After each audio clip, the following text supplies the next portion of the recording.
Hello students, welcome to Canonical Classes. और जो आज का हमारा टॉपिक है that is conductance of electrolytic solution. ठीक है, अभी तक हमने इलेक्ट्रोलिटिक सॉल्यूशन पढ़ा था जिसके अंदर क्या होता है, हमारे पास एक कंटेनर है जिसमें हमने दो इलेक्ट्रोड्स लगा रखे हैं, एक एनोड होगा एक कैथोड होगा, उसको बैटरी से अटैच किया है। ठीक है, एक पॉजिटिव और नेगेटिव टर्मिनल, प्लस इसके अंदर हमने डाला था ये इलेक्ट्रोलाइट। ये क्या है, आपका इलेक्ट्रोलाइट है, इलेक्ट्रोलाइट। ठीक है, अब देखिए इस सॉल्यूशन के अंदर हो क्या रहा था, इलेक्ट्रॉन्स की मूवमेंट हो रही थी। ठीक है, तो इसमें इजीली इलेक्ट्रॉन्स का फ्लो किस पर डिपेंड करेगा, आपके सॉल्यूशन पर डिपेंड करेगा। मतलब जैसा आपने सॉल्यूशन लिया है वैसा ही तो वर्किंग होगी इस पूरे सेल की। ठीक है, मतलब इलेक्ट्रोलिटिक सॉल्यूशन पर डिपेंड करेगा कि आपका इलेक्ट्रॉन कैसे फ्लो होंगे, प्लस इलेक्ट्रोड्स पे भी डिपेंड करेगा। राइट, इलेक्ट्रोड्स अगर ये इलेक्ट्रोड्स है, अगर ये कुछ दे रहे हैं सॉल्यूशन के अंदर तो वो सॉल्यूशन कुछ रिटर्न भी तो कर रहा है इसको, है ना। तो क्योंकि इलेक्ट्रोलिटिक सॉल्यूशन के अंदर जो चार्ज कैरियर हैं वो इलेक्ट्रॉन्स हैं, है ना, इलेक्ट्रॉन्स कैरी करेंगे, तो इसलिए इसका कंडक्टेंस भी हमें चेक करना होगा। We have to check the conductance of electrolytic cell. ठीक है, क्यों करते हैं हम इलेक्ट्रोलिटिक सेल का conductance? Just because electrolytic cell के अंदर जो इलेक्ट्रोलाइट यूज कर रहे हैं वो किस तरह से इलेक्ट्रॉन्स को मूव करवा रहा है, कितने अच्छे इलेक्ट्रॉन्स को या कम इलेक्ट्रॉन्स को मूव करवा रहा है, उसके ऊपर डिपेंड करेगा। ठीक है, अब सपोज करिए ये दो इलेक्ट्रोड्स हैं, इन दोनों इलेक्ट्रोड्स के बीच का जो डिस्टेंस है दिस इज एल, है ना। Suppose the distance between two electrodes, suppose the distance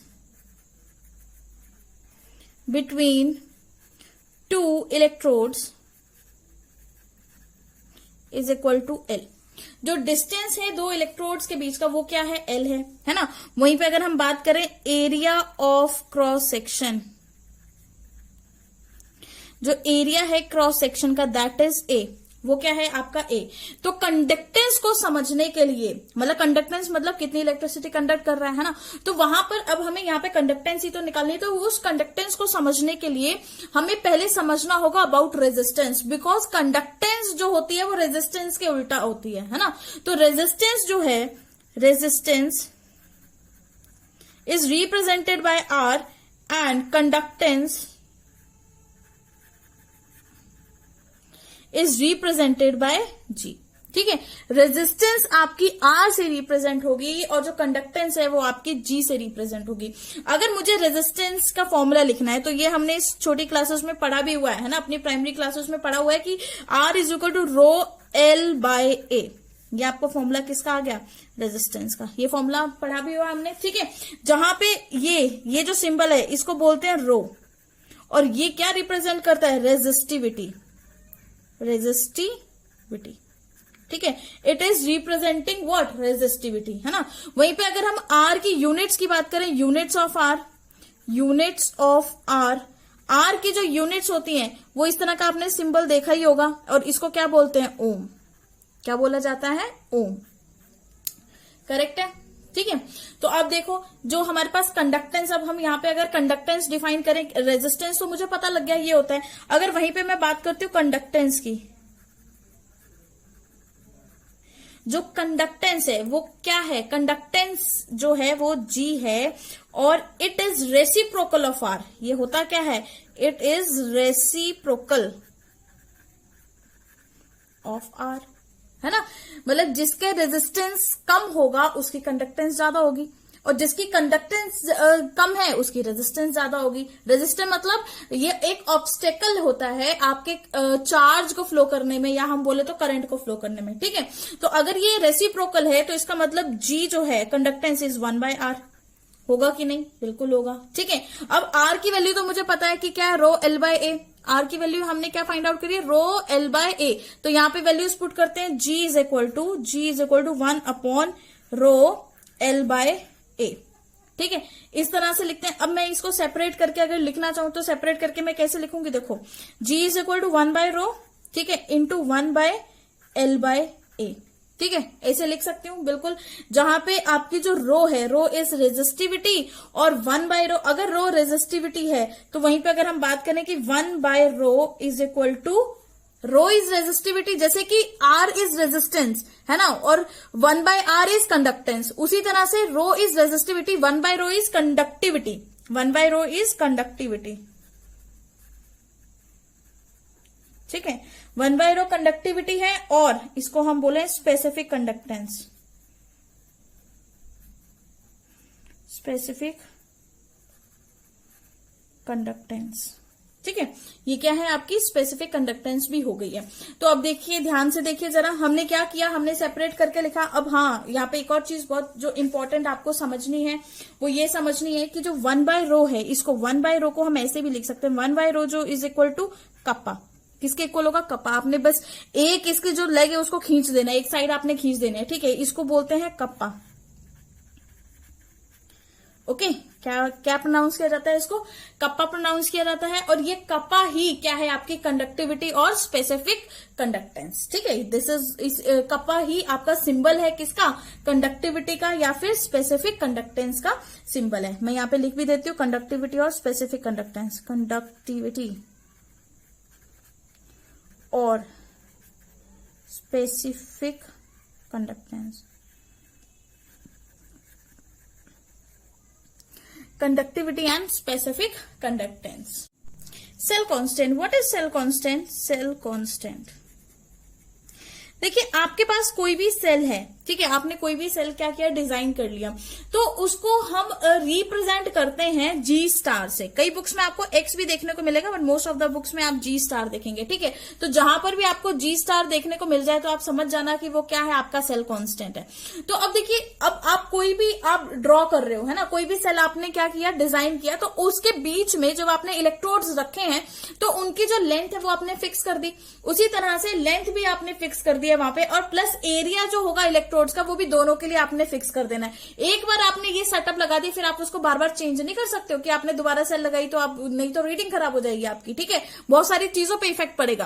तो इसीलिए क्योंकि उसकी आप लेंथ भी फिक्स कर रहे हो, एरिया भी फिक्स कर रहे हो, इसीलिए हम सेल के लिए एक कांस्टेंट यूज करते हैं जिसका नाम है सेल कांस्टेंट। ठीक है, तो it is represented by G star, है ना, क्योंकि length and area both are constant for a cell, we can not change once fixed. एक बार फिक्स हो गए हम उसे चेंज नहीं कर सकते।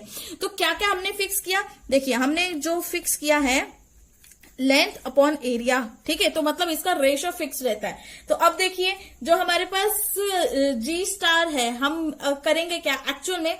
जो हमारे पास वैल्यूज है हम जस्ट अब उसको पुट करेंगे। ठीक है, putting the values of G star and किसकी? कप्पा की, सबकी वैल्यूज अब हम डाल देते हैं। अब देखो हमारे पास क्या हो गया, हमारे पास जो कंडक्टेंस थी जी क्या थी? 1/ρ, 1/ρ इंटू 1/L/A, यही था। ठीक है, ये L/A क्या हो गया? जी स्टार हो गया। तो जी को कैसे लिखेंगे? जी इज इक्वल टू 1/ρ, ठीक है, इंटू 1/G स्टार। क्या ये बात क्लियर है? यही होगा यहाँ पर। ठीक है, तो 1/ρ इज इक्वल टू कप्पा, तो इसको भी हम कप्पा से रिप्रेजेंट करते हैं, मतलब कप्पा इज इक्वल टू 1/ρ, है ना। तो हम यहाँ पे लिख सकते हैं G is equal to kappa into 1/G star. ठीक है, तो ये क्या आ गई? आपकी कंडक्टेंस आ गई, बिल्कुल आ गई कंडक्टेंस। अब देखिए यहाँ पर अगर हम क्या करें कि इसको मैं इधर लेकर जाऊं, कप्पा की अगर मुझे वैल्यू निकालनी, तो kappa is equal to G into G star, मतलब कंडक्टेंस इंटू कंडक्टिविटी किसके इक्वल हो जाएगी? Conductance into cell constant, sorry, is equal to kappa. तो हम यहाँ पे लिख सकते हैं जो हमारी क्या है? कंडक्टिविटी और स्पेसिफिक कंडक्टेंस, कंडक्टिविटी और स्पेसिफिक कंडक्टेंस, कंडक्टिविटी और जो स्पेसिफिक कंडक्टेंस है, ठीक है, स्पेसिफिक कंडक्टेंस नहीं लिखेंगे, उसको भी कंडक्टिविटी लिखेंगे। कंडक्टिविटी एंड स्पेसिफिक कंडक्टिविटी किसके इक्वल होती है? Is equal to conductance into cell constant, cell constant. ठीक है, इसी को बस मैंने इस तरह से एक्सपेंडेड फॉर्म में लिख दिया। ठीक है, तो आपने क्या रखना है कि कंडक्टिविटी और specific conductivity is equal to conductance into cell constant. ठीक है, अब इनकी यूनिट्स फाइंड आउट कर लेते हैं, यूनिट्स देखते हैं क्या होती हैं। तो देखिए जरा 1 by 1 सबकी यूनिट डिस्कस करते हैं। Conductance is equal to 1/R, है ना, तो यूनिट ऑफ जी की अगर मुझे यहाँ पर यूनिट निकालनी है तो आर की यूनिट क्या आती है? ओम, मतलब मैं इसको ऐसे लिख सकती हूँ 1/ओम। ठीक है, अब ओम अगर ऊपर जाएगा तो जी की यूनिट क्या हो जाएगी? G is equal to ohm inverse, होगी कि नहीं? या फिर और मो भी लिख दो, MHO, मोह, ठीक है। और जो मोस्ट कॉमन है, जो आपको मोस्ट ऑफ द बुक्स में, जो हम अभी हमारी जो क्लास है 12th क्लास की बुक्स में हमें जो मिलेगी, that is Simons, SIEMEN, Simon, ठीक है। ये मोस्टली यूज करने वाली यूनिट है। तो ये आपकी यूनिट्स आ गई किसकी, कंडक्टेंस की यूनिट्स आपने यहाँ पे फाइंड कर ली। अब आपके पास अगर कंडक्टेंस की यूनिट आ गई, फर्स्ट हमने कंडक्टेंस की फाइंड कर ली, तो हम सेकंड सेल कांस्टेंट की भी फाइंड करते हैं। तो G स्टार क्या है आपका, सेल कांस्टेंट है। G star is your cell constant, ठीक है। तो वो क्या होगा, L/A होगा कि नहीं, बिल्कुल होगा, ठीक है। तो L/A क्या होता है, L क्या होता है सेंटीमीटर, और A क्या होता है सेंटीमीटर का स्क्वायर, स्क्वायर से सेंटीमीटर कैंसिल, तो क्या आ गई, G स्टार की जो यूनिट्स आएंगी दैट इज 1/सेंटीमीटर, होगी कि नहीं, जिसको हम क्या लिख सकते हैं, और हम इसको लिख सकते हैं सेंटीमीटर इनवर्स, और या अगर मीटर में है तो मीटर इनवर्स, है ना। इस तरह से आपके पास सेल कांस्टेंट की भी आपने क्या कर दिया, वैल्यूज फाइंड आउट कर दी है, मतलब आपने यहां पर इसकी भी फाइंड आउट कर दिया। Okay, next we are discussing units of kappa, unit of kappa, ठीक है। कप्पा की यूनिट डिसाइड करते हैं, डिसाइड क्या, अब देखते हैं कैसे निकलेगी। तो कप्पा की यूनिट निकालने के लिए आपको फॉर्मूला पता होना चाहिए, kappa is equal to conductance into conductivity, cell constant, sorry, ठीक है। तो इसकी क्या थी साइमन, और इसकी क्या थी सेंटीमीटर इनवर्स, तो कप्पा किसके इक्वल हो जाएगा, कप्पा इज इक्वल टू किसके इक्वल है, साइमन इनटू सेंटीमीटर इनवर्स, ये आएगा, ठीक है। तो हम इसको कैसे लिख सकते हैं, कप्पा की यूनिट क्या होगी, साइमन सेंटीमीटर इनवर्स, ये आपकी यूनिट आ गई फॉर कप्पा, ठीक है। आपने कप्पा के लिए भी यूनिट निकाल दी, और यहाँ पे मीटर भी लिख सकते हैं, साइमन सेंटीमीटर इनवर्स है और साइमन मीटर इनवर्स भी आ सकता है। ओके, अगर हम डेफिनेशन फाइंड आउट करें कप्पा की, तो इसको डिफाइन कैसे करेंगे, है ना। अगर हमारे पास आ जाए डिफाइन कप्पा, तो हम कैसे डिफाइन करेंगे उसको, तो जरूर वो भी देख लेते हैं। देखिए, कप्पा जो है आपके पास वो क्या है, G इंटू G स्टार, मतलब कंडक्टेंस इंटू सेल कांस्टेंट, ठीक है। तो G स्टार जो है वो किसके ऊपर डिपेंड कर रहा था, ratio of length upon area के ऊपर। तो kappa is equal to G into L/A, यही होगा, ठीक है। तो let the length between electrodes, अब यहां पे हम अज्यूम कर लेते हैं, let the length between electrodes, जो लेंथ है इलेक्ट्रोड्स के बीच में वो कितनी है, 1 सेंटीमीटर, ओके। वहीं पे let the area of electrode, area of electrode उसको भी लेट कर लेते हैं, अज्यूम कर लेते हैं, let the area of electrode, जो एरिया है इलेक्ट्रोड का वो भी क्या है, 1 सेंटीमीटर स्क्वायर, वो भी 1 सेंटीमीटर स्क्वायर है, ठीक है। अगर हम वॉल्यूम मान के चले, वॉल्यूम कितना होता है, L इंटू एल, है ना, तीनों साइड से, तो L इंटू एल क्या हो जाएगा, आपका एरिया हो जाएगा, ये तो आपका एरिया ही रहेगा ना, L into L is your area, ठीक है। तो अब हम यहाँ पर वॉल्यूम मतलब हम क्या लेकर चलते हैं, 1 सेंटीमीटर क्यूब, या फिर हम इसको ये भी लिख सकते हैं 1 cc, और हमेशा याद रखना कि जो 1 cc है centimetre cube is equal to 1 ml, very important, ये पॉइंट बहुत इंपॉर्टेंट है, आधे से ज्यादा बच्चों को तो यही नहीं पता होगा व्हाट इज cc और वो किसके इक्वल होगा, ठीक है। तो 1 cc is equal to 1 ml, तो अगर मैं यहाँ पे 1 cc ले रही हूं तो इसका मतलब वॉल्यूम हम कितना ले लेंगे, यहाँ पे 1 ml ले लेते हैं, ओके। वॉल्यूम हम अज्यूम करके चलते हैं, कितना लिया हमने, 1 ml ले लिया है। तो अगर हम यहाँ पे बस वैल्यूज पुट करें, तो कप्पा की जी क्या था हमारे पास, टोटल हमारे पास क्या था, K is equal to G into L/A, तो L भी 1 है, A भी 1 है, तो हमारे पास क्या हो गया, kappa is equal to G into 1/1, है ना। तो यहाँ पे जो कप्पा है इज इक्वल टू किसके इक्वल हो गया, G के इक्वल हो गया, kappa is equal to G।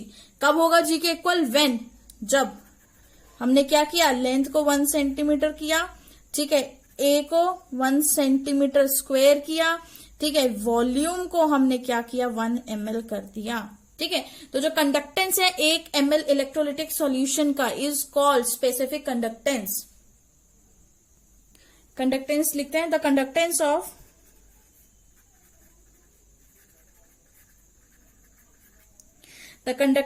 Of 1 ml electrolytic solution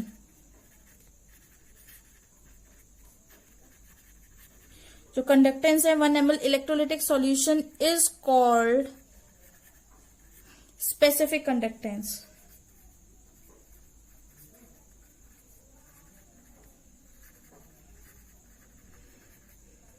specific conductance बोलेंगे, या फिर हम इसको क्या बोल देंगे, कंडक्टिविटी,